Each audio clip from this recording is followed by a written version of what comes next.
here. Does anybody need an introduction to whose picture is on the screen here?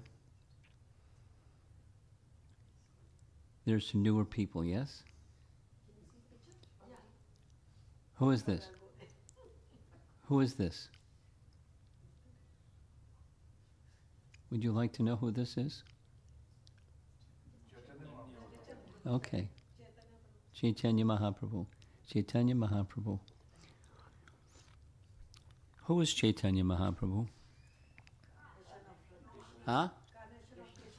Krishna. Yeah. Here's the background. Keeping it very simple. Krishna appeared at the end of the previous yuga, Dwapara Yuga. Shortly after Krishna's departure, there's a little juncture, Sandhi in between, and then next yuga, Kali Yuga. Krishna's final instruction in Bhagavad Gita is Sarvadharmam parityaja mamekam sharanam braja aham tvam sarva papebhyo moksha yeshyami ma suchaha, which means all other forms of dharma that are taught even in Vedic texts, they're secondary to the primary. The primary, Mam Ekam Sharanam. Surrender to me. Mam Ekam Sharanam. And that's the conclusion and the essence of Bhagavad Gita. And after his departure, as mentioned, the Dwapara Yuga ended, and Kali Yuga began shortly thereafter. And Krishna began to consider. In Kali Yuga, this final instruction of Bhagavad Gita is going to be very difficult for people to understand, what to speak of do. To take shelter of Krishna alone. Mam Ekam Sharanam. So, best that there's some guidance, some instruction, some example, some opportunity for them to know how to. The how-to question. How to live one's life, Mam Ekam Sharanam. I'm just using it in conversational language, but Krishna then considered, I could send someone that could carry that message, but what could carry that message better than me? So I'm going to appear to teach how to. Mam Ekam Sharanam. And the obstacles for Mam Ekam Sharanam Braja largely are our own false ego and the corollary affinities for material enjoyment arising from false ego. False ego means a conception of self other than who we really are. The ego is not the problem, it's the misconception of who we really are. That's the problem, false ego. And then the whole program of material life, which is fruit of activity. Do something to get something so you can enjoy the temporary.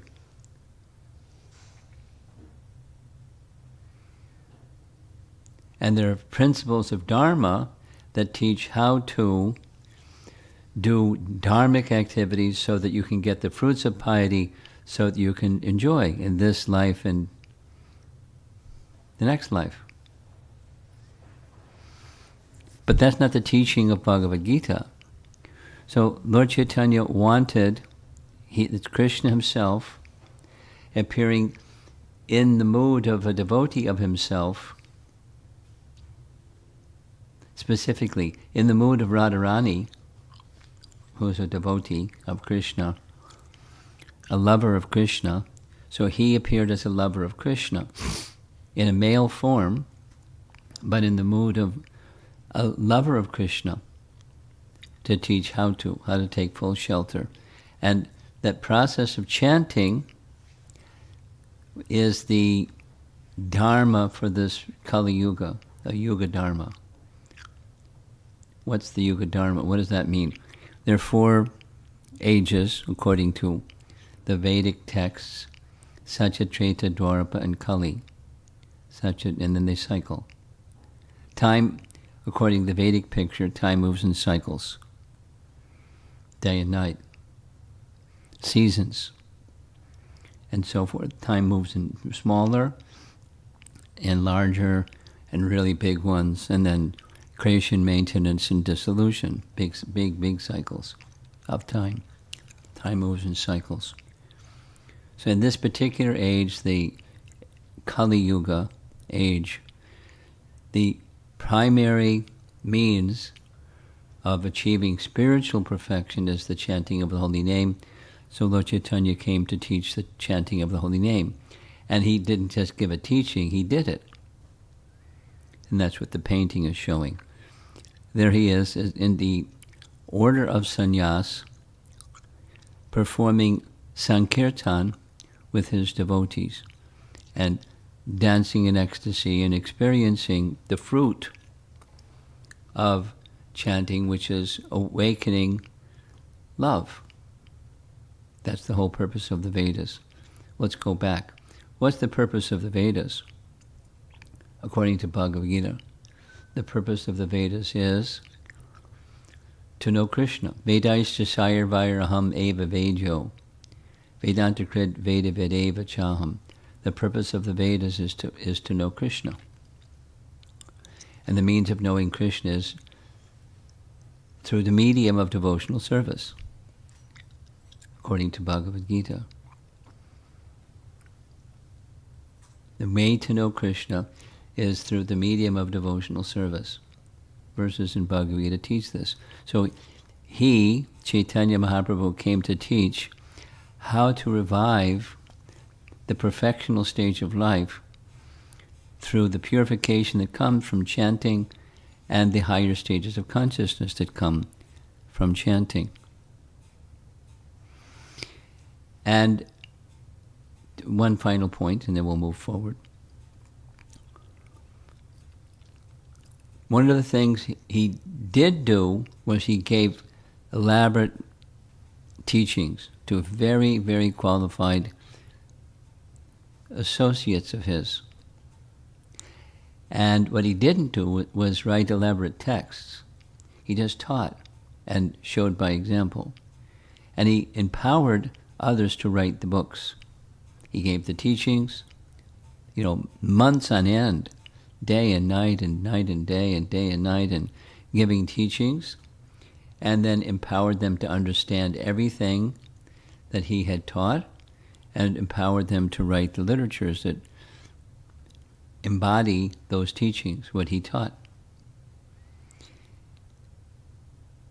There's only one small writing, 8 verses, Ashtaka, where he is giving teachings on the essence of devotional service, particularly the essence of the chanting of the holy name. So that's our topic.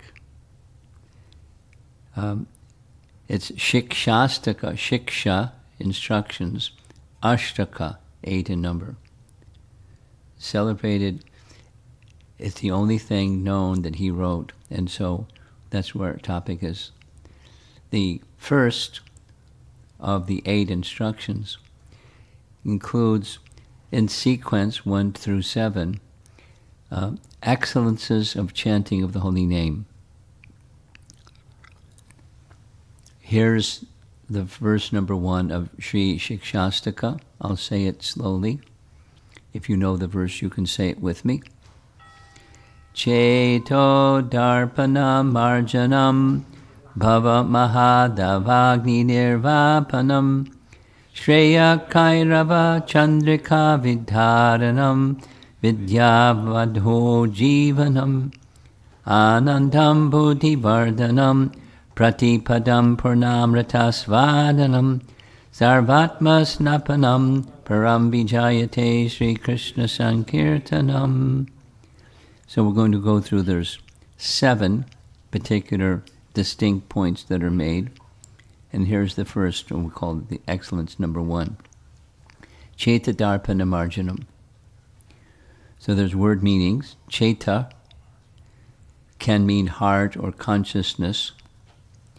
And darpana means mirror, and marjanam is cleansing. Cleansing the mirror of the heart, or cleansing the mirror of consciousness. So that's the first thing, the experience, or one who takes chanting seriously. The experience is, this is the first outcome, or subjective experience that one has. Okay, one of our ISKCON rituals. Go ahead. Krishna, Krishna.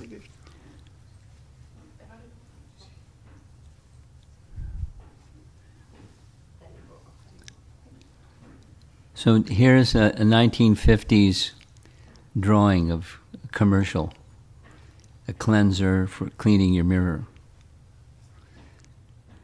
And the mirror, or the heart or the mind, or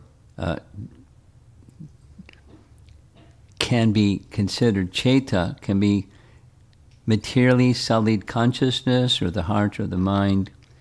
And the first effect is that this cleansing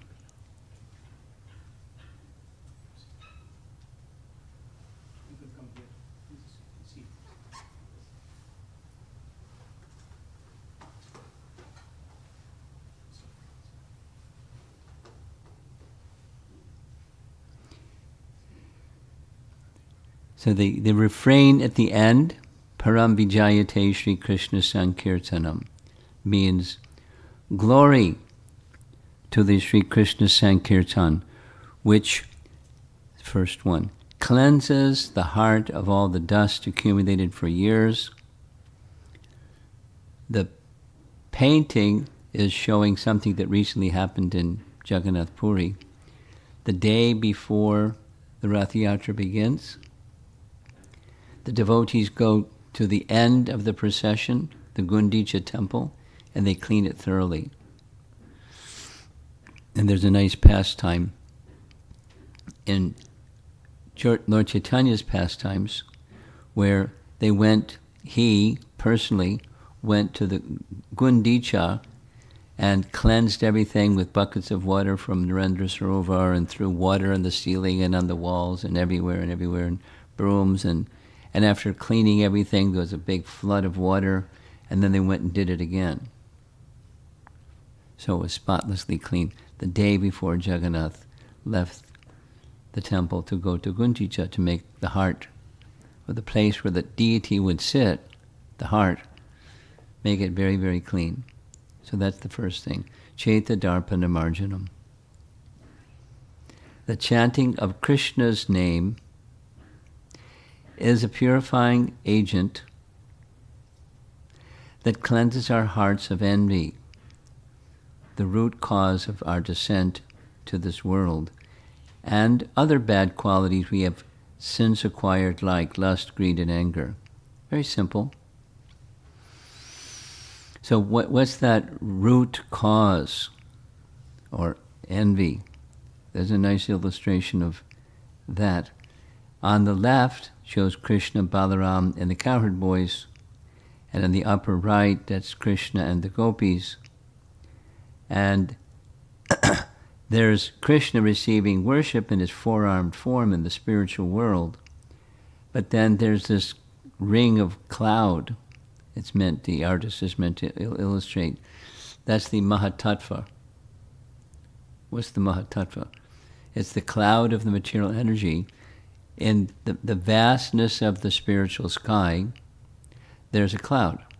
One corner of the vastness of the spiritual cloud is a cloud of material energy, like there may be clouds in the sky. And they're just floating in the sky, and all around is the sky. So the Mahatattva is an expansion of Krishna's external energy, and the living entity pictured here is saying no to Krishna out of envy, and entering into the realm where Mahavishnu is reclining, and from the body of Mahavishnu come so many universes, and one is entering into the material universe, the material circumstance, due to the primordial misuse of free will of the nature of envy. Now let's go back to Bhagavad Gita for just a moment. Krishna says essentially the same thing in Bhagavad Gita. Here's the Bhagavad Gita verse. Chapter 7, text 27. Ichcha dvesha samutena davandva mohena bharata sarva bhutani sammoham sarge yanti parantapa. Sarge yanti parantapa. O scion of Bharata, O conqueror of the foe, all living entities are born into delusion.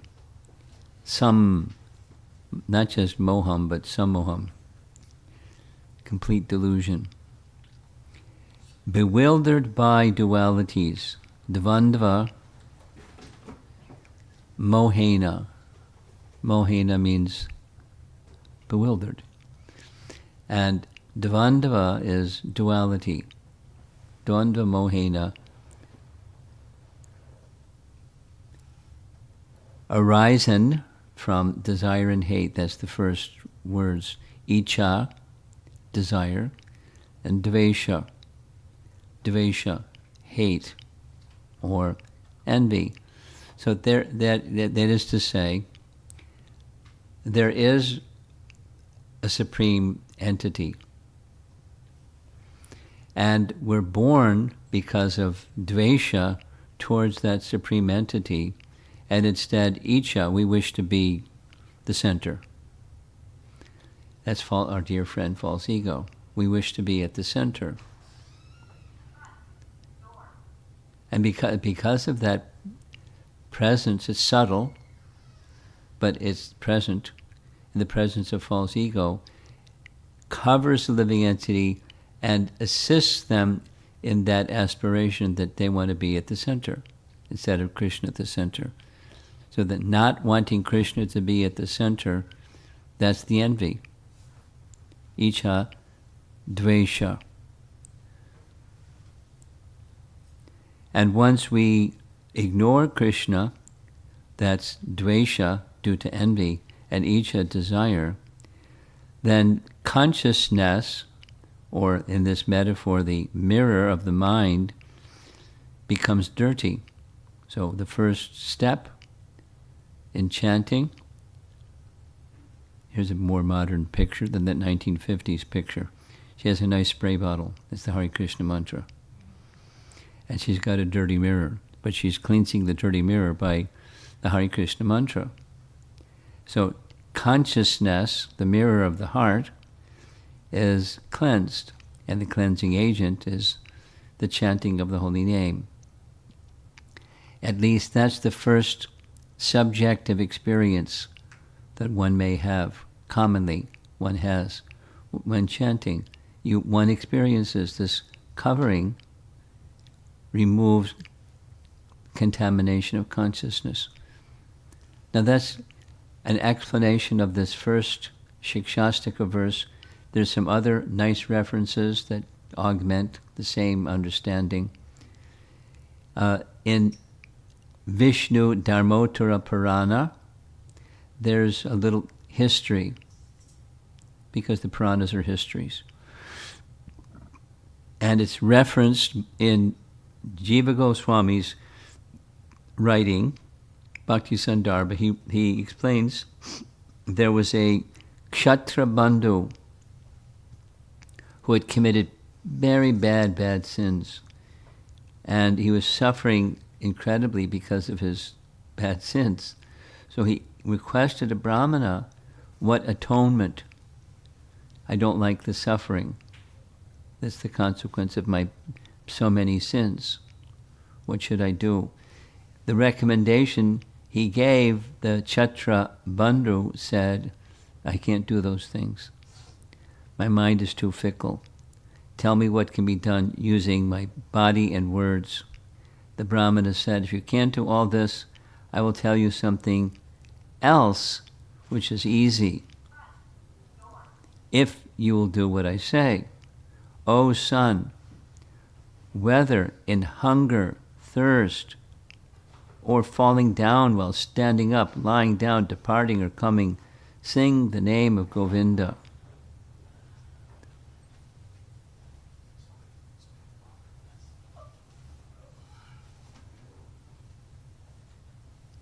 Sing the name of Govinda. So this is we're just for those of you who just came.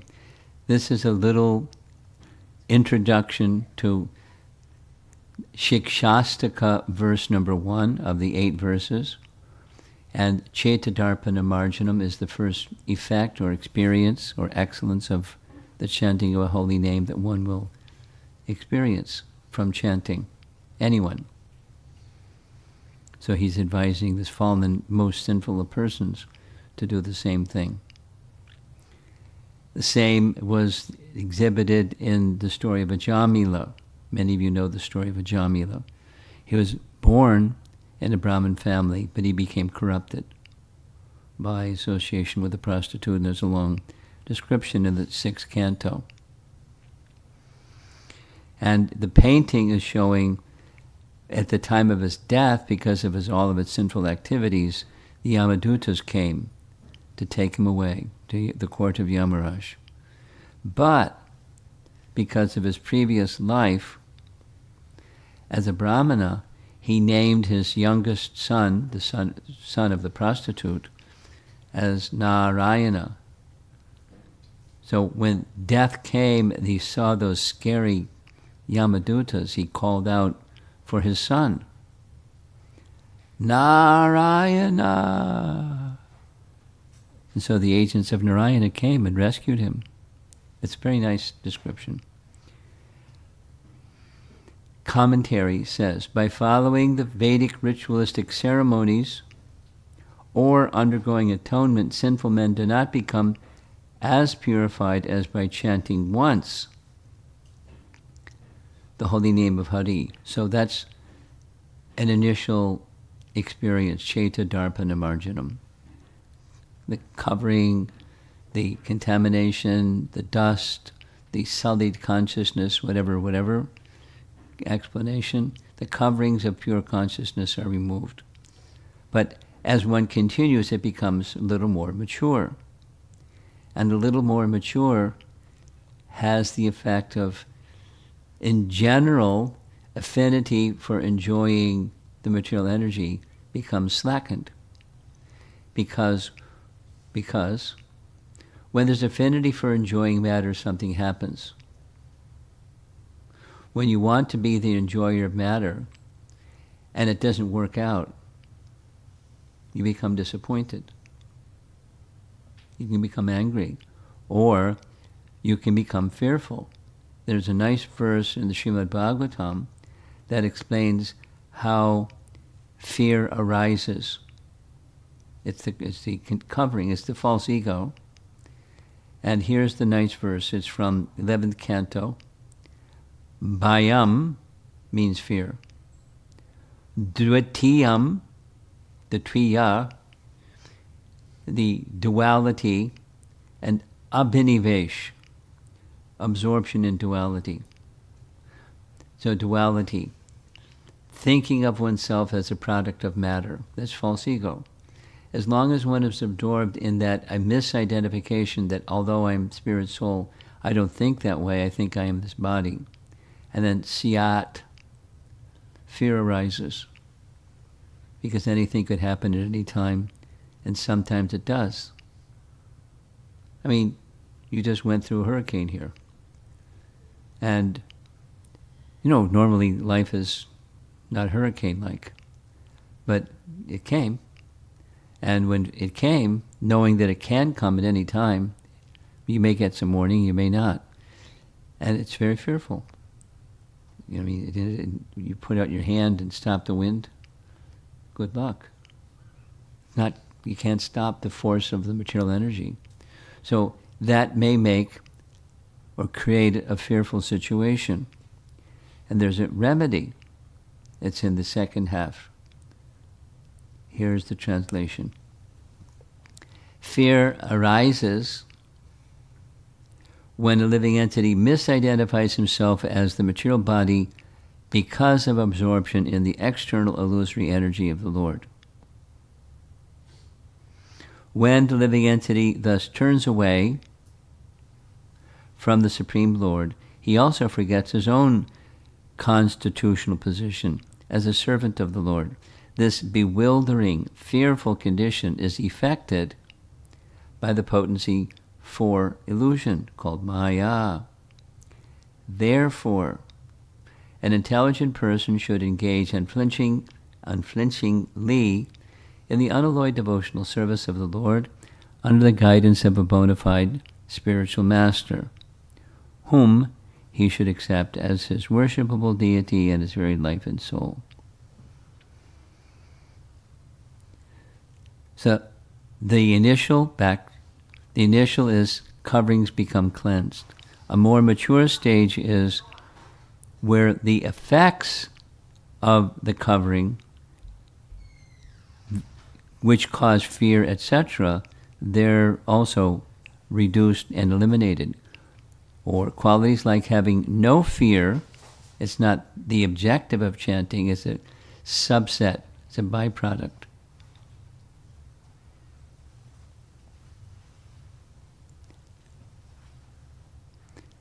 Qualities like having no fear, we're still on the first of 7, so I'm going to have to move a little more fast.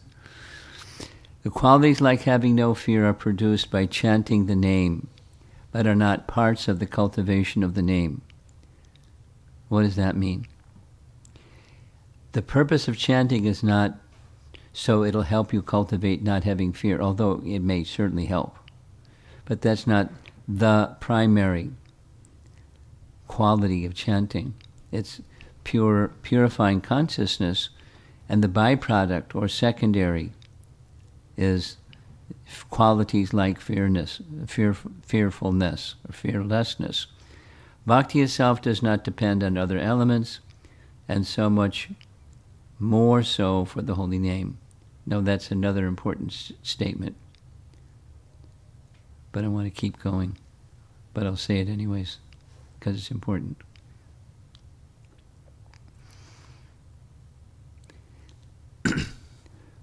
Who's eligible for bhakti? Do you have to have a certain IQ or a certain academic degree or a certain amount of money or a good birth or a this or that or the other thing? Is there a material necessity in order to become engaged in devotion?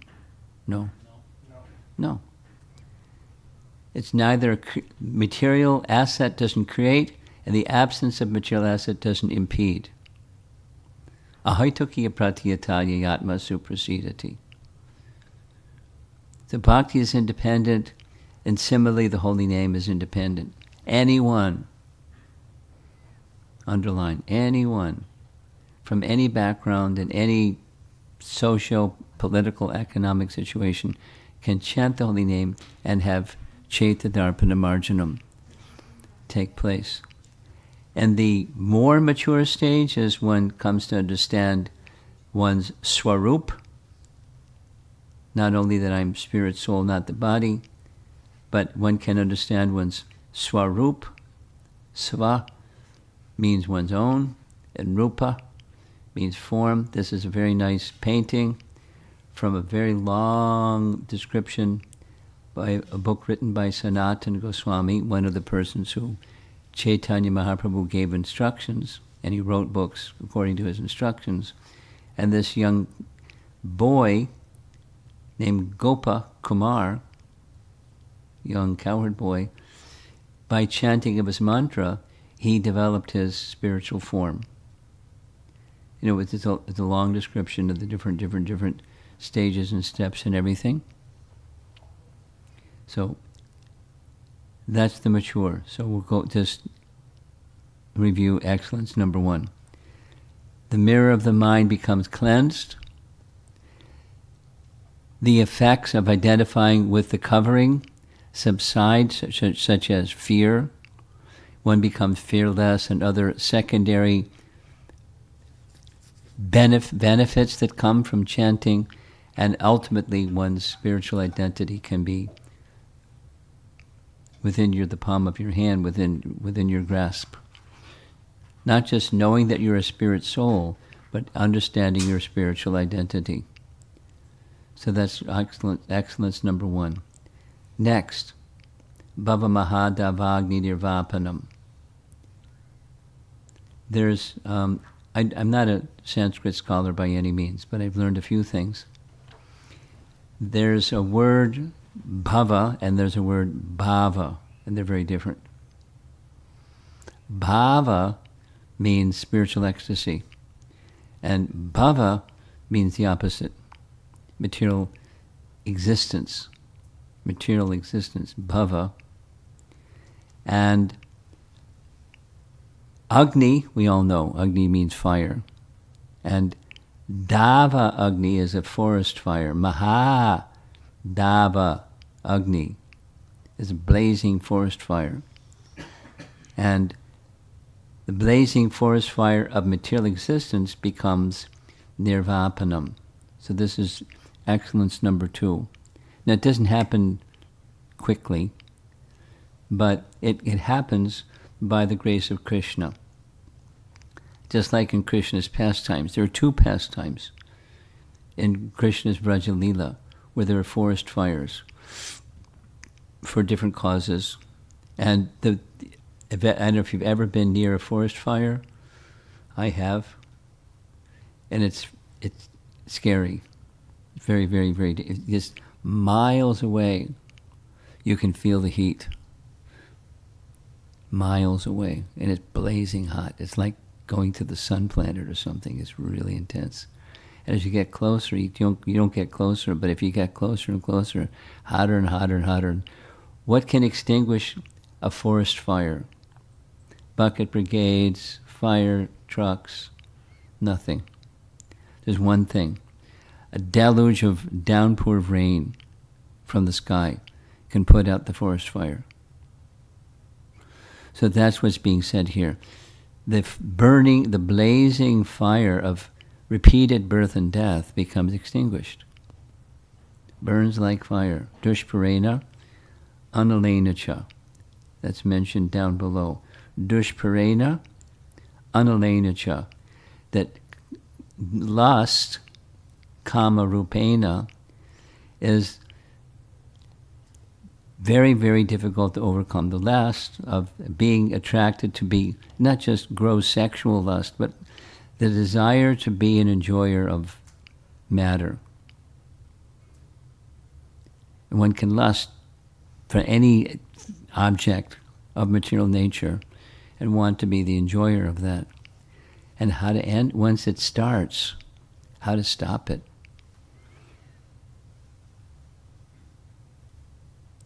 Without going into it. There's so many, this addiction, that addiction, the other addiction. And how do addictions start? Somebody just dabbles with something. And then the dabbling becomes a habit, and the habit becomes an addiction, and somebody becomes hooked on something that's just a desire to be an enjoyer of an object. And the whole material existence is like that. So how to end it? The chanting of the holy name has that power. It extinguishes the fire of conditional life, repeated birth and death. Following one comes 2. But we start with 1. Here's an image of a forest fire. Some of you are a little familiar with Bhagavad Gita. The illustration, of course, is a cover painting of Bhagavad Gita. There's the 2 armies on both sides. Arjuna has asked Krishna to draw the chariot in between the 2 armies. so he can see who's arrayed on the two sides. I'm going to read just the translation of these 3 verses, 4 verses. In the stage of perfection called trance or samadhi, so chapter 6 is Dhyan Yoga, Dhyan, meditation. In the stage of perfection called trance or samadhi, one's mind is completely restrained from material mental activities by practice of yoga. This perfection is characterized by one's ability to see the capital S self by the pure mind, and to relish and rejoice in the self. In that joyous state, one is situated in boundless transcendental happiness, realized through transcendental senses. So it's a spiritual experience through the medium of yoga, Dhyan Yoga. Established thus, one never departs from the truth, and upon gaining this, he thinks there is no greater gain. Being situated in such a position, one is never shaken, even in the midst of the greatest difficulty. So there's not, in the state of elevated consciousness that comes from the second excellence, the Bhava Mahadavagni Nirvapanam, it's not that you become dull, or you become numb, or you can't experience material existence. You can experience material existence, but you don't identify with it. I told the story during the morning Bhagavatam class this morning. Prabhupada was able to transcend. He wasn't doing Dhyan Yoga, but he was able to transcend pain in a quite extraordinary way. I'm not going to, because I want to get through all 7 of these. He had two examples. He had an abscessed tooth. You know what abscess? Infected tooth.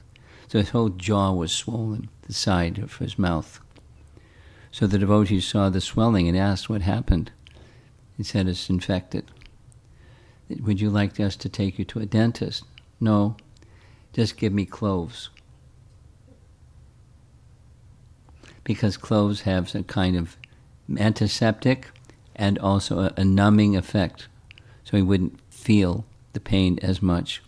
So he just kept some cloves, and his cheek looked a little bit more swollen. And he just went on like it wasn't even, anybody's had a toothache, it's like, whew. Some days later, Harisori told me Prabhupada was taking prasadam. He reached in his mouth, he took the tooth from his mouth and handed it to his servant. Harisori said, here, you can keep this, and went on with his meal. It's pretty exceptional. It's not that he wasn't aware of the circumstance and the, pain related, but his consciousness was up here, and the body and mind were down there. And he was on that plane where he could perceive, back. Being situated in such a position, one is never shaken, even in the midst of the greatest difficulty. This, indeed, is actual freedom from all miseries arising from material contact. There's other examples, but because of time, I won't give the other examples. Bhava Mahadavagni, the second excellence, the fire of conditional life, repeated birth and death, not all at once, but it becomes extinguished.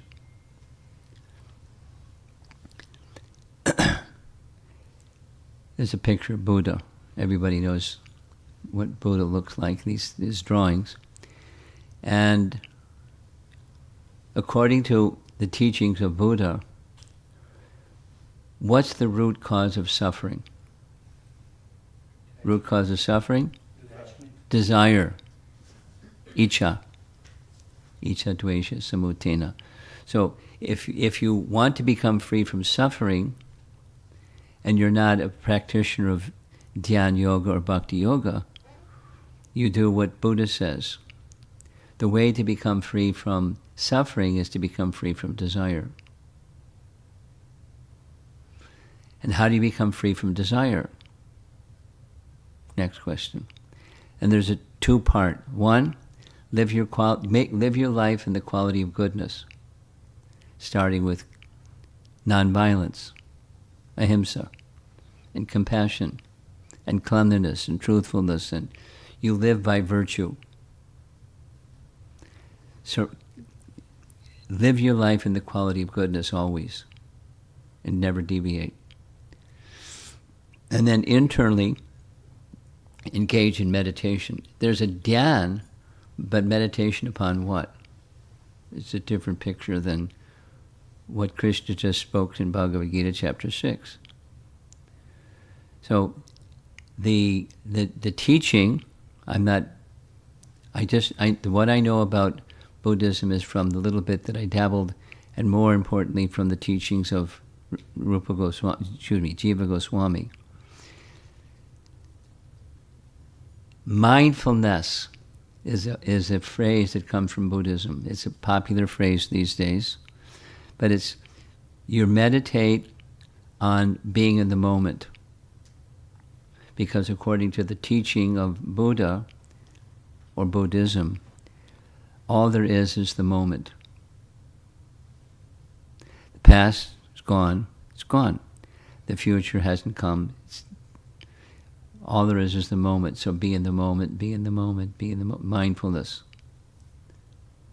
This is how to go beyond desire.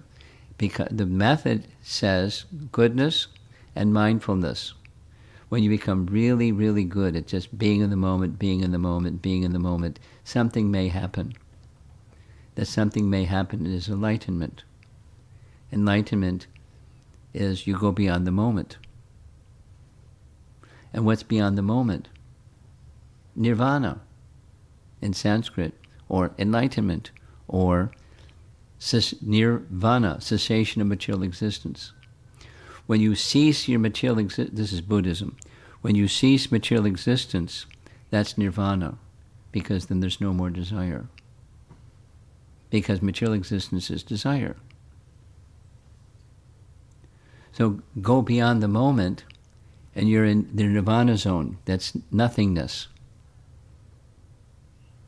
Here is somethingness, and there is nothingness. So if you want to get beyond suffering, go into the realm of nothingness. However, it's not possible because living entities are mame vangsa jiva loke jiva bhuta sanatana. Living entities are tiny angsas, or angsa, a part of the whole. Krishna is the whole, and living entities, we are little parts of that whole. So we have qualities like the whole has. And there's desire, or there's happiness, there's eternality, bliss, and knowledge, Satchitananda, within the whole, within the Supreme. So we have tiny, tiny, tiny quantity of all those things.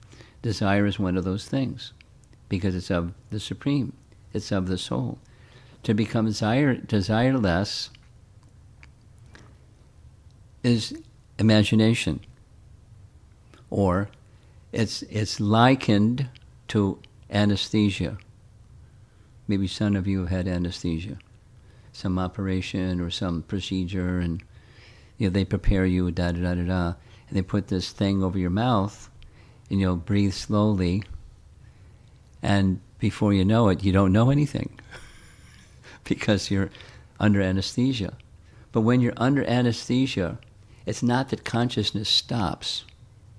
It's, according to Sanskrit texts, it's a state of consciousness. It's susupti. Very covered consciousness, but consciousness very covered. And when anesthesia wears off, you may feel the stitches or some discomfort, whatever the procedure was that they did when you were under anesthesia. Because consciousness is now in the goes from deep sleep to dreaming to awake. So the position that's being spoken of in the chanting of the holy name is that our original consciousness is restored because the covering is removed. And then the second excellence is the blazing fire of material life is extinguished. The potency of the chanting of the holy name has that effect. So we're not interested in becoming desireless. We're interested in becoming free from suffering. So here's the Buddha rejected the Vedas explicitly. But the Vedas say the root cause of suffering is not desire. The root cause of suffering is ignorance. And the way to remove suffering is remove ignorance.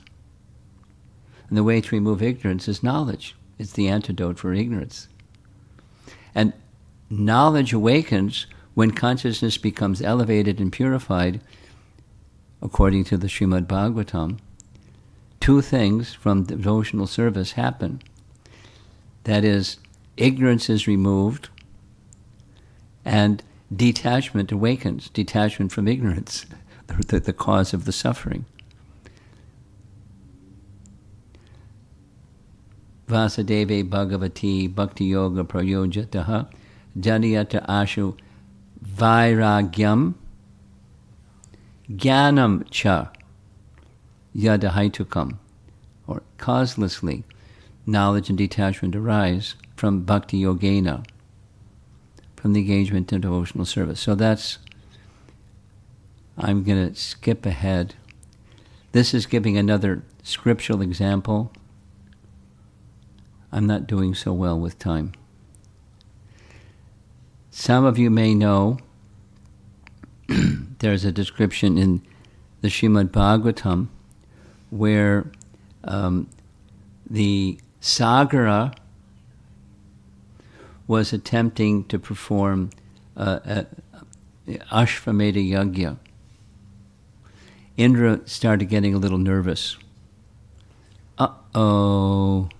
This king, Sagara, he's an ancestor of Lord Ramachandra. Sagara may want to take my position. So what did Indra do? Indra kidnapped the horse. And where did he take the horse? He took the horse, as you see in the painting, to the very bottom regions of the universe where Lord Kapila is situated. And Lord Kapila was engaged in austerities. So Sagara sent his sons to go searching for the horse. There's details and details and further details. But at one point, the 60,000 sons of Sagara saw the horse. And they saw Kapila. And they mistakenly thought, aha, he's the one, Sagara is the one that stole the horse. I'm okay. I don't need it. Sagara sons thought Kapila is the one that stole the horse. And so they went to attack him, and Kapila, just by opening his eyes, seeing them coming charging at him, the painting shows that fire came from his eyes. The Bhagavatam says, because of the sinful act of attempting to harm, what to speak of murder, Kapila, their sins burned them to ashes by their sins in attempting to harm Kapila Dev. And there's many other nice scriptural references, and I'm not doing so well with time. I'm in some anxiety. So I don't think I'm going to finish everything this evening. The painting at the bottom, this is Sutta Goswami in the forest of Naimisharanya, where he's speaking Srimad Bhagavatam. The first time Srimad Bhagavatam was spoken was Shukadeva Goswami spoke it to Maharaj Parikshit because Maharaj Parikshit was cursed to die. And Maharaj Parikshit gave his kingdom up and went to the forest, and Shukadeva Goswami just happened to come at the right time. And he honored Shukadeva Goswami like anything and asked him, a number of questions like, what should I do? Because I'm about to die in 7 days. So what's the duty of a person who knows they're about to die? Now he knew. We don't know. We know we're going to die. We don't know if it's 7 days or 7 minutes or 7 years or 70 years. We don't know. But we know we're going to. So what's our duty? So and when he Shukadeva Goswami spoke the Bhagavatam in answer to Maharaj Parikshit's questions, in the audience was that fellow you see on the far left. That was Sutta Goswami. And one of the things that happened after the entire Srimad Bhagavatam, here's the 12th canto. It shows the painting of where that snake bird came and bit the body of Maharaj Parikshit, and his body instantly, there was so much poison in the snake bird's bite that his body burst into flames. That's described in the 12th canto. And in the bottom left, Sutta was in the audience, so the sages, headed by that fellow with the long beard in the front, that Shaunaka Rishi, they asked, could you repeat for us this message that you heard from Shukadeva Goswami? So he then narrated many of the chapters. It's Sutta Uvacha. And this verse is taken from the 12th chapter, towards the end of the entire 12 cantos of Srimad Bhagavatam. I offer respectful obeisances unto the Supreme Lord Hari, the congregational chanting of whose holy names destroys all sinful reactions. So suffering comes from ignorance, which is the result of sinful activities and sinful reactions.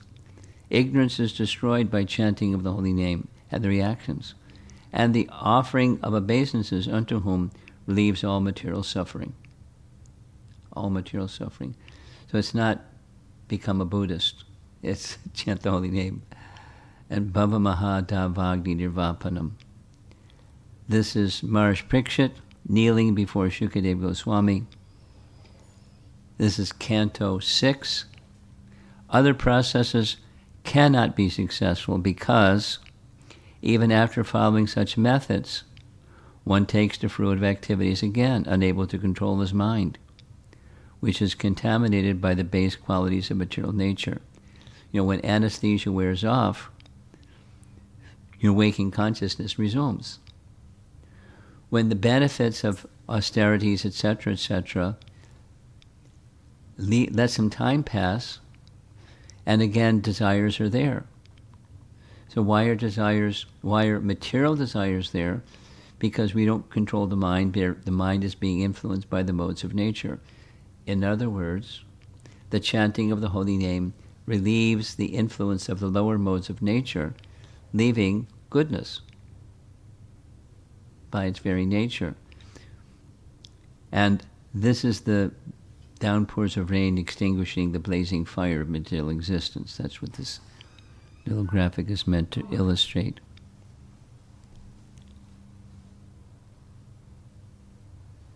And I'm still on excellence number 2. I haven't gotten very far. My apology. Anyway, maybe another evening. We'll continue this tomorrow. Maybe we'll do that. The painting at the bottom is Lord Brahma. And as you know, Lord Brahma is the creator, but he gets the power to create from the Supreme Personality of Godhead. And the painting at the bottom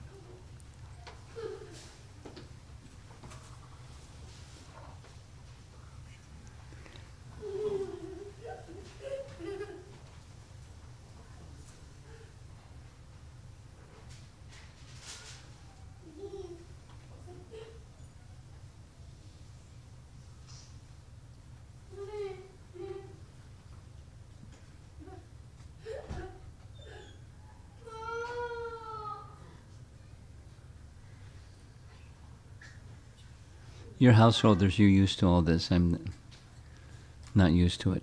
Pardon me.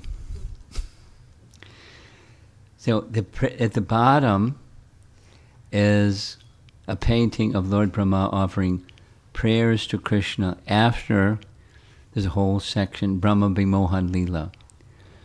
Lord Brahma observed Krishna killing the Aghasura demon. Yes? Krishna book, or 10th Canto Bhagavatam. Aghasura was a big serpent, and he wanted to kill Krishna and the cowherd boys. It worked the other way around. Krishna took care of him. It's a whole pastime. And Brahma saw that pastime. And right after Krishna killed Aghasura, the cowherd boys sat underneath a tree, and it was time for lunch. And they were talking about how wonderful is Krishna. He's protected all of us. And Brahma, observing the scene, this little boy who just killed this giant demon is now having lunch with all the cowherd boys. What is the limit of his power? It was curious. Of course, there's no limit. But he decided he would test it. It was a mistake.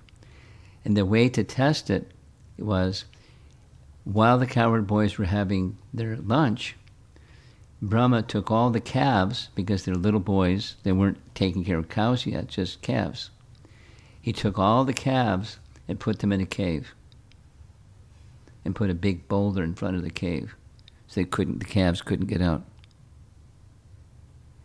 Bad. Bad. The cowherd boys noticed, where are the calves? And Krishna said, don't worry, I'll find the calves. You finish your lunch.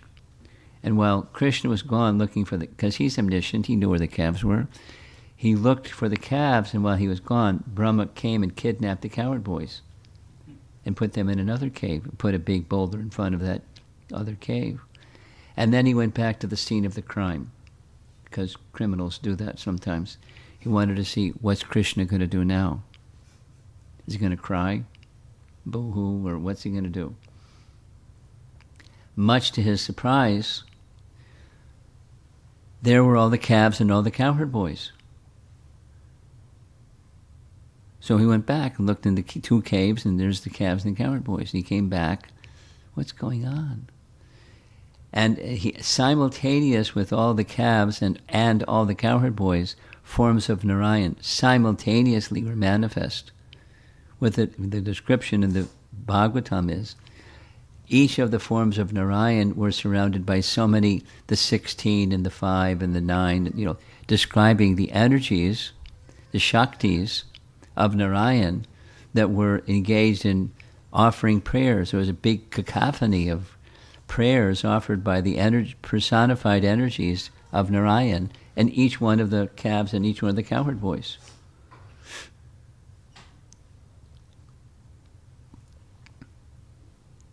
Brahma was flabbergasted. And then, poof, all the forms of Narayan disappeared, all at once. And just, there were the calves and there were the cowherd boys.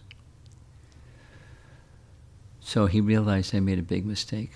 I tested my powers against his powers, and big mistake. So then he came before Krishna and offered some prayers. That's what the painting is showing. And in the very beginning of creation, Brahma was given the power to create by Krishna himself through the medium of chanting of mantra. That's the connection with our topic this evening. Brahma underwent 1,000 celestial years, which is a long time, of austerity, and his austerity was chanting of mantra. We're chanting mantra. Same mantras, in our Gayatri mantras, same mantras as Brahma received. Oh, he did for a long time, and very, very, very, very fixed. This weekend we're going to be having a Japa retreat. We won't kind of be working for 1,000 celestial years, but at least one day. of staying fixed in chanting. And the topic is also intended because to connect with what we're going to be doing this weekend. Festival, the chanting of the holy name was the means that Brahma used to get his purification, and then he became enlightened. It's a very nice description in Brahma Samhita. And then he offered prayers, and one of those prayers is this one. Karmani nirdahita kinchucha bhakti bhajam. It's one of the verses in Brahma's prayers to Govinda, where it says Govinda minimizes or nullifies the reactionary influence of the devotee's past deeds.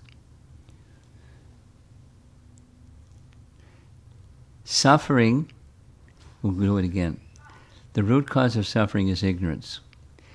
From ignorance comes ignorant activity. From ignorant activity comes suffering. So if you want to become free from suffering, become free from ignorance. And ignorance derives fruitive activity. And so here, bhakti bhajam is not just the activity of devotional service per se, but all the forms of Bhagavad Dharma, the chanting of the holy name, and all the forms of Bhagavad Dharma that flow from the chanting of the holy name. Now I'm meditating on our Japa retreat this weekend. The purpose of the Japa retreat is to encourage all of our members to, you're already, many of you, most of you, if not all of you, in some form or another, some degree or another, taking daily chanting of the holy name. As that becomes effective, then back to this, the reactionary influence of the past deeds becomes diminished, and then the awakening of our original consciousness becomes restored. Here's a nice text. The painting on the right is the cover painting for one of Jiva Goswami's many books, Bhakti Sandarbha. And in text 272, by performance of kirtan one attains faith in the Lord far greater than the faith attained by meditation or any other spiritual practice. Meditation has become popular in America, probably also in India, for a long time popular, but now in the West it's like fashionable. But meditation on what? And then if the meditation goes to the name of the Supreme Lord, as that other references, the chanting of the name Govinda, by meditation performed in such a yuga, one does not attain the same deep faith in the Supreme Lord. Really. Here's the reference from Skanda Purana, quoted by Jiva Goswami. In Kali Yuga, the great devotees worship the Lord by performance of kirtan. These words in Skanda Purana glorify the performance of kirtan, which brings great faith in the Supreme Lord. The Lord, who is very merciful to the fallen souls, does not reveal any spiritual path better than kirtan. Now this text, Bhakti Sandarbha, this is the last slide I'm going to be presenting. We all covered the 2 of the 7 excellences. I'll try to do better tomorrow to finish more. The natural state of consciousness is covered. And so the natural state of consciousness then becomes an unhealthy state, an artificial and unnatural and unhealthy state. And the chanting helps restore health or the well-being. And that health or well-being, the envy and other corollary negative byproducts of turning attention away from the Supreme subside. And the awakening of what's inside. We'll say it 2 ways. What's inside, according to Lord Chaitanya, that was where our conversation started. Here's Lord Chaitanya.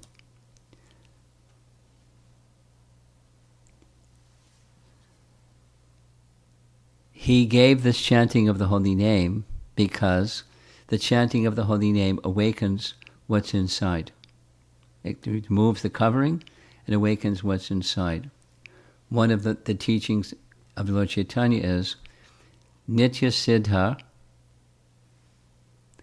Krishna Prema Sadhya Kabunoi. Sadhya means the goal. There's sadhana to reach sadhya, the practice to reach the objective or goal. And within there's perfection, Nitya Siddha. Nitya Siddha, it's already within, just like there's a jewel that may be covered by mud or dirt or something. Sadhana helps remove the mud or dirt or the something, so that the shining of the jewel within can be seen or experienced. So Nitya Siddha, and that purified state is Krishna Prema. And Krishna Prema, it's not just faith, but it's the mature state of faith, the perfection of faith. And that's awakened from chanting, gradually, not twice, like so quickly, because our contaminated condition didn't happen so quickly. It happened through many, many, many, many, many, many years, lifetimes. And it's not quick, like snapping your finger. But the awakening of pure consciousness, the awakening of faith in that who we really are and the relationship of love that's in that awakened state of consciousness becomes your experience. So that's the second excellence. And I'm going to end with number 2 and move on to number 3 tomorrow. Krishna permitting. Because who knows what's going to happen overnight.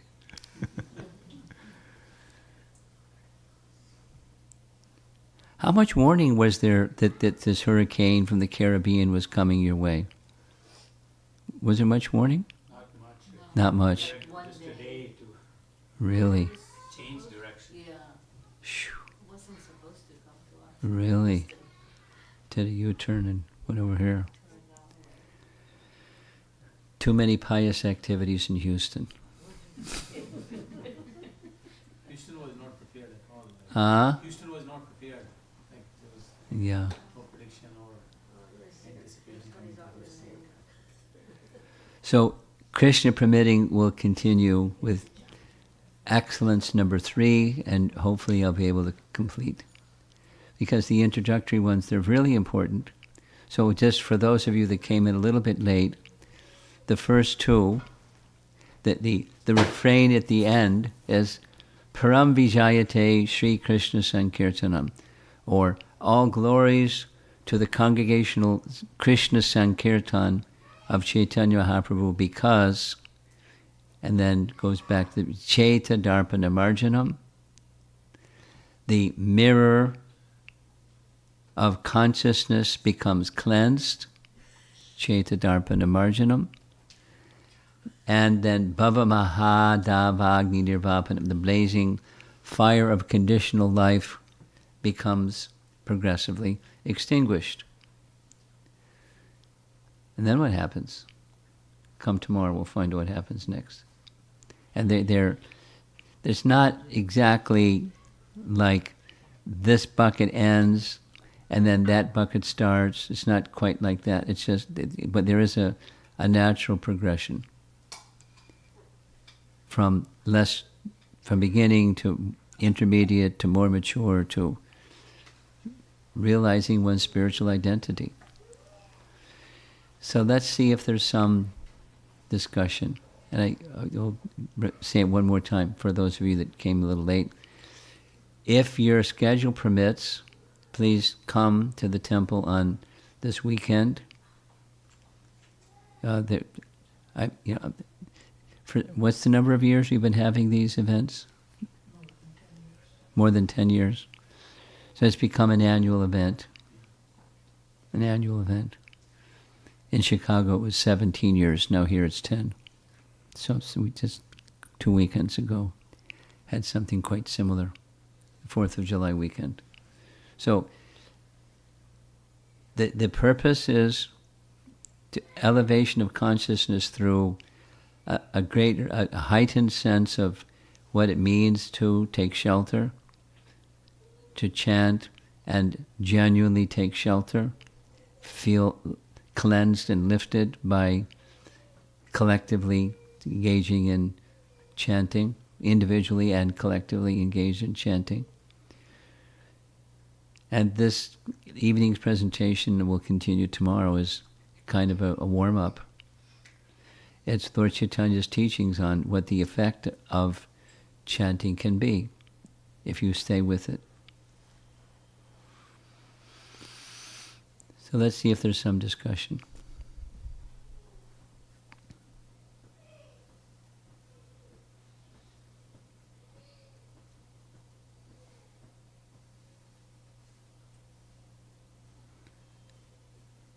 Who wants the microphone? Krishna Guru Maharaj, Yeah? you mentioned about desire and ignorance. So I'm listening. how to manage both these things, desire and ignorance, We- especially the desires. Desire is towards Krishna, and the ignorance is away from Krishna. So desire is of the soul. So we don't want to anesthetize who we are. We want to awaken who we really are. So that the desire needs to go from illusion to reality, who we really are. And then who we are is part of the Supreme, and so desire in relation to the Supreme. So redirect, not anesthetize desire. And then the other item is ignorance, that's the covering of mistaken sense of who we really are, and then desire according to the mistaken sense of who we really are. And that's material life. It's not chop material life and throw it in the garbage can.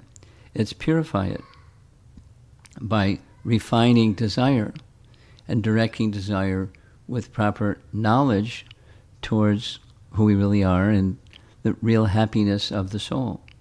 And that's, so our social life, our occupation, our activities are not to be ended. That's not the idea.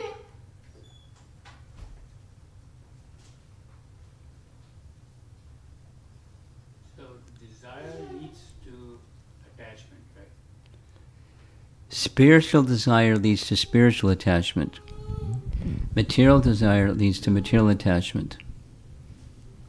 So the attachment is not a problem. Maya sakta, Krishna says in Bhagavad Gita, Maya sakta, become attached to me. Yogam yunjan marashraya. So attachment itself is not the problem. Attached to what? Yes. And it's, if I'm at the center, that's one thing. And if Krishna's at the center, that's another thing.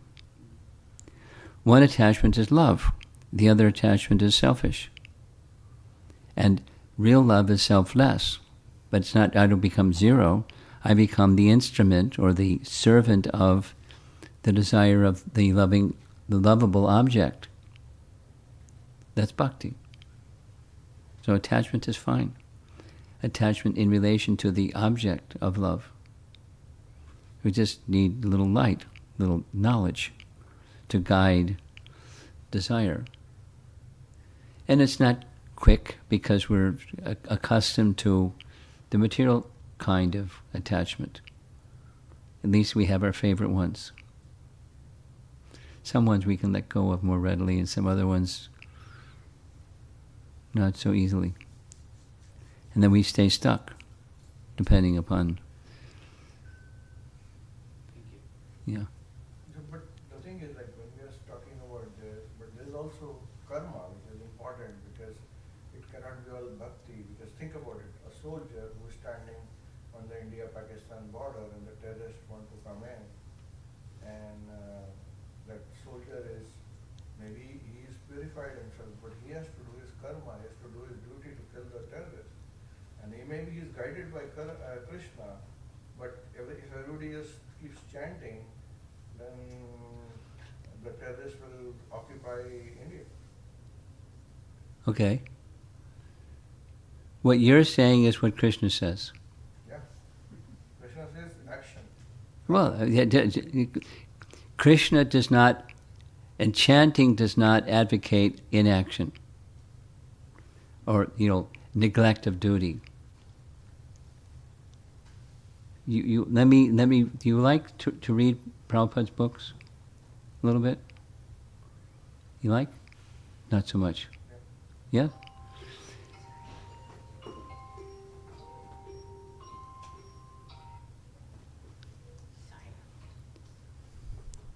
There's a whole sequence, I could, because of time, there's a whole sequence of what's the goal of life and the means to achieve it. Lord Chaitanya, who's pictured here, was having a discussion with a very learned governor who was ruling Chennai, then Madras, which was like, a big territory. His name was Ramananda Roy. Lord Chaitanya met with him. Lord Chaitanya asked, they had a private discussion, what's the goal of life and the means to achieve it? The sannyasi was asking the governor. And he gave this verse, that verse, the other verse. The final verse that Lord Chaitanya said, that's nice, but go further, go further, go further. The verse that Lord Chaitanya accepted, yes, is what you're saying. A little bit, adding a little bit to it, to what you just said. Stane statak shrutikatam tanavan. Stane, stay in your position. You have a duty. Don't abandon your duty. It's not give up work or dharma or your duty. Perform your duties. Stane statak. And simultaneously, shrutikatam tanavan manobhir. Hear the messages of transcendence so that that sense of duty, this is now not the verse, but so that sense of duty is directed towards the right purpose, that Krishna should be pleased. Hundreds of times, Prabhupada would say, Krishna was inducing Arjuna to fight. You're by nature, you're a Kshatriya. And you're saying, stop being a Kshatriya? Arjuna, come on. You're a Kshatriya, do your duty. There's the battlefield. Perform your prescribed duty. I want you to do your prescribed duty. So Krishna is not, Bhagavad Gita, Krishna is not advocating, Lord Chaitanya is not advocating, we're not advocating non-performance of duty. But then comes what's duty. And how to execute that duty in the consciousness that the objective of the duty is that Krishna is to be pleased. Not just so that India is protected from Pakistan. That may be a subset or may not be a subset. The real duty, the paradharma, is that Krishna should be pleased. Like 1866 Bhagavad Gita, because you were here when we discussed the verse. Sarvadharmam parijajya mame kam sharanam braja. So if you're the soldier standing at the Pakistan-India border, make sure you got that message right in the center of your heart. Mame kam sharanam. Not just India should be protected from the invasion by the Pakistan soldiers. It's happened historically, so let's not let it happen again. Let's not neglect duty. So I'm a soldier standing at the border. But how am I to perform that duty? Because by my training and by my occupation, my duty, I'm a Kshatriya. How to do that in the consciousness that Mame kam sharanam? That's the right question. The advocacy is not neglect of duty. I'm saying it again. The advocacy is do duty, stane statak, shruti katam. The gata, the goal, is to be received through shruti, through giving oral reception to transcendental knowledge. And that way ignorance can be dispelled, and who I really am and what that paradharma is can be right in the front, not just, my occupation. I'm not going to neglect my occupation. Perform prescribed duty. It's right in Bhagavad Gita. Perform your prescribed duty and always think of me.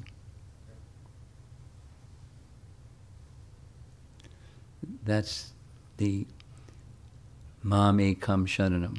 Always think of Krishna while performing prescribed duty. So it may take some purification, may take some training, it may take a lot of things, but that's where the train is going.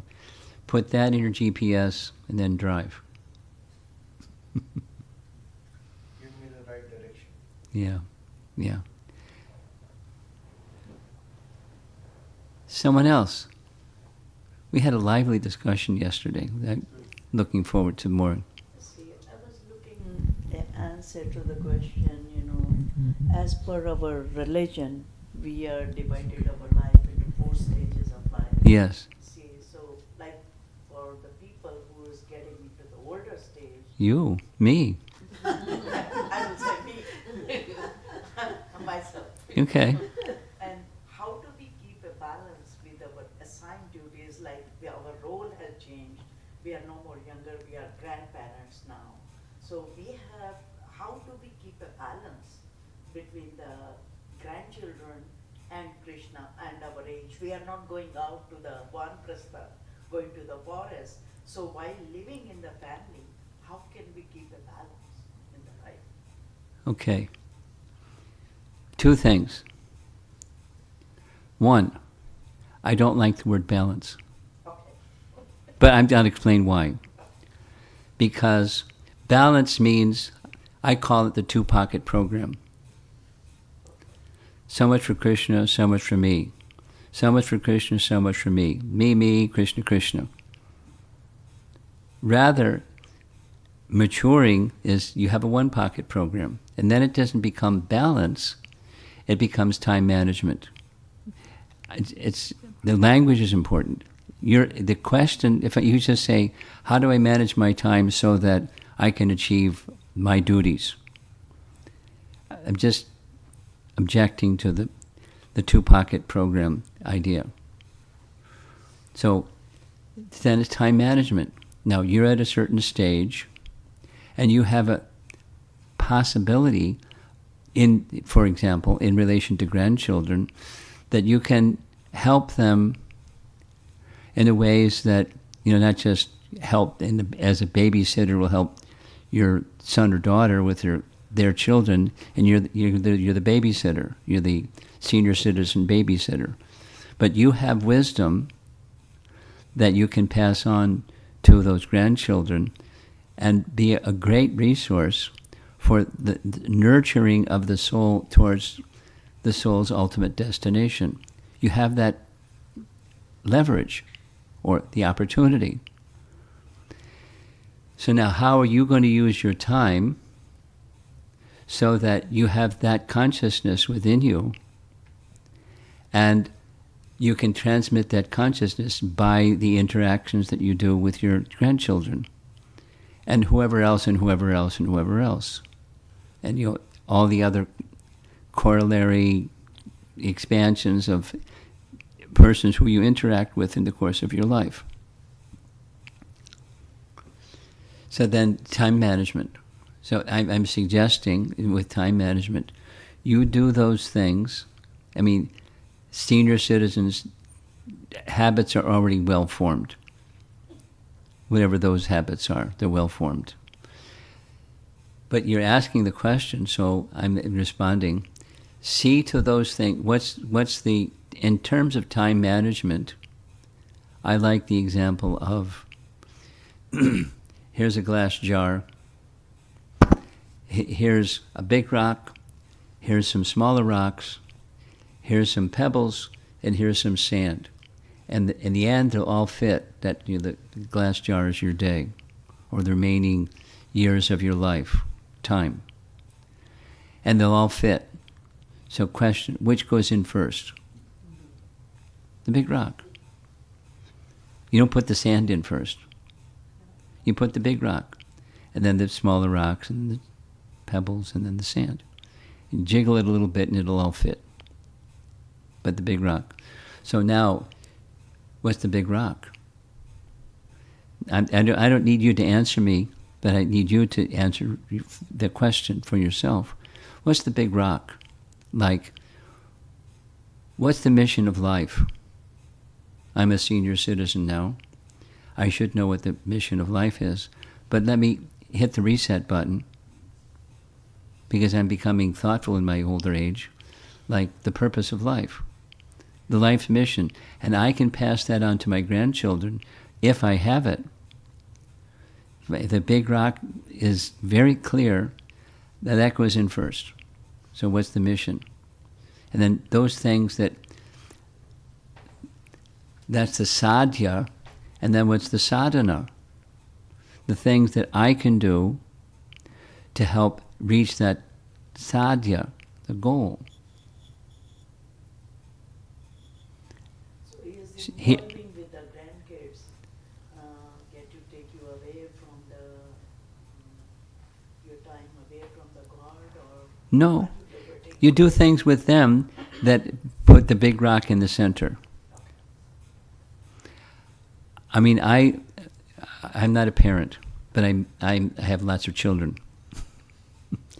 That, young kids come to me for all kinds of things. And one of the things my heart just melts hearing is when they hear stories, and they're like sponges, they retain it. So where did you learn that? My grandmother. She would sit with us every day or regularly or whatever, and read Mahabharata, Ramayana, Bhagavatam, and we developed an affinity. Now, kids like stories, and they retain the stories. And it's not just the story, but what's the lesson behind the story? That's where the grandmother, not just the storyteller grandmother, but the lesson imparting along with the story grandmother. And that's it's inside. Then it'll come out from what you say in that loving exchange, and it's going to stick with them.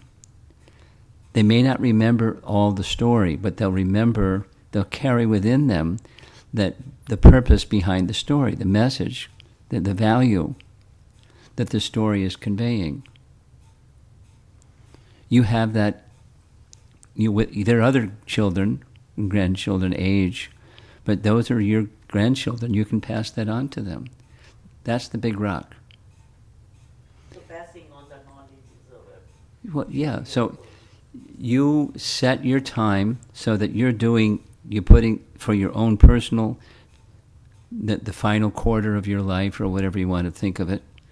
You're doing those things that are going to help you fix your mind upon Krishna.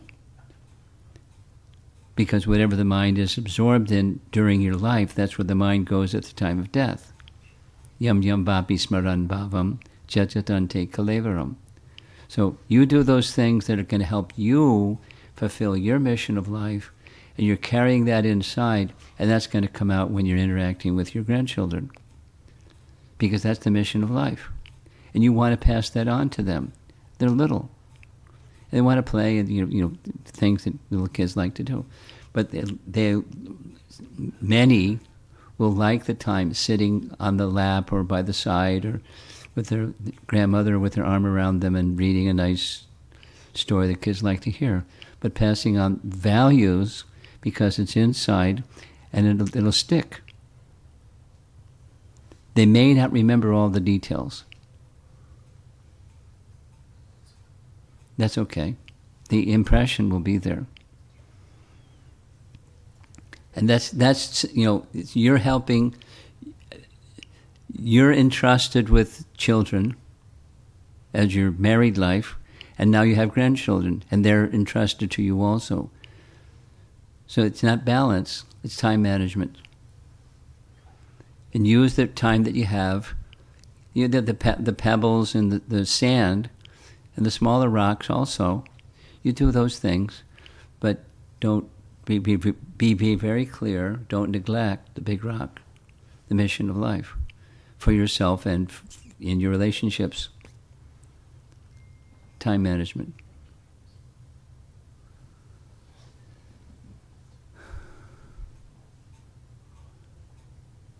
Anything else?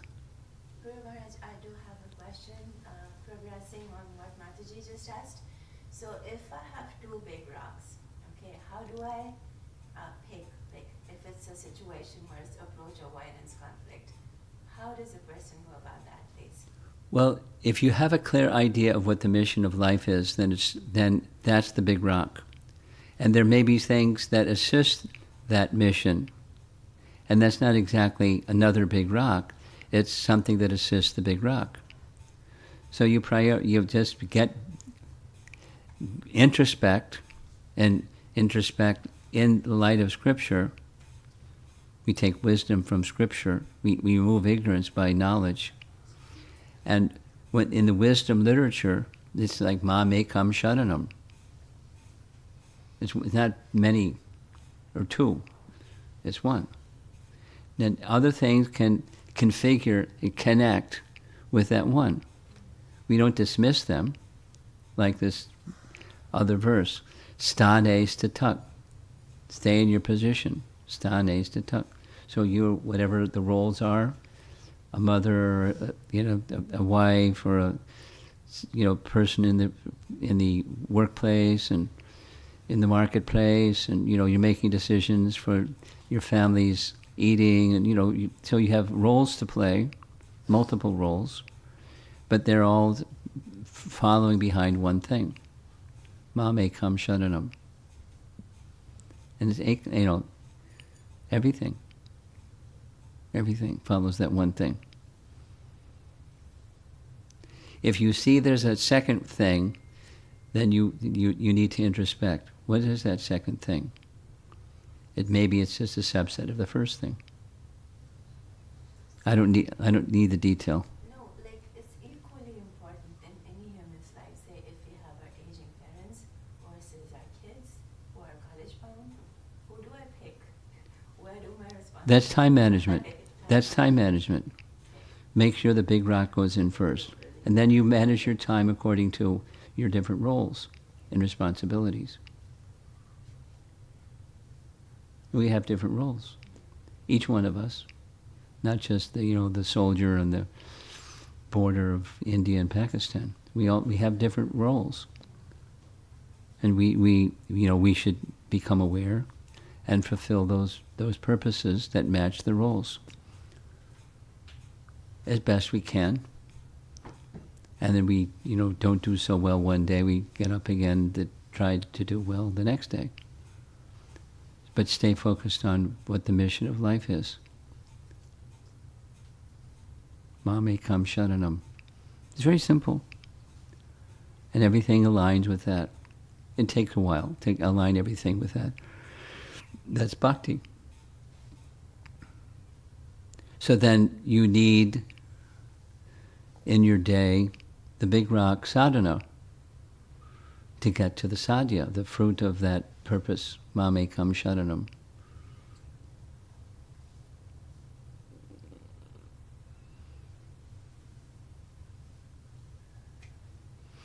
It will probably help you. It would help all of us if we have persons who are elder to us, senior to us, wise, approachable, confidential, very important. And we can take, our lives and present our lives before those persons, I call them village elders, persons just wise. And they can guide me. And if I get a little off the center, they can bang me in the side of the head, and it's okay, because I want the mission of life to be fulfilled. And do my duties along the way, without neglecting them. So, then they're time manager consultants, provided you know what the mission is, life's mission. And, we have a nature, others have their nature. A wise person to consult is, they don't have to have the same nature as you. They just have to be respectful that you have yours while they have theirs. And according to your nature, they're helping to guide. The principle-centered. And the more deep that such relationship becomes, the more it becomes customized to match your personality and your roles and all those things, your weaknesses and your strengths. They can help you. So some to guide, a wise person to help guide you, or more than one. That's community. Wholesome community. I think I should end. Thank you. Srila Prabhupada ki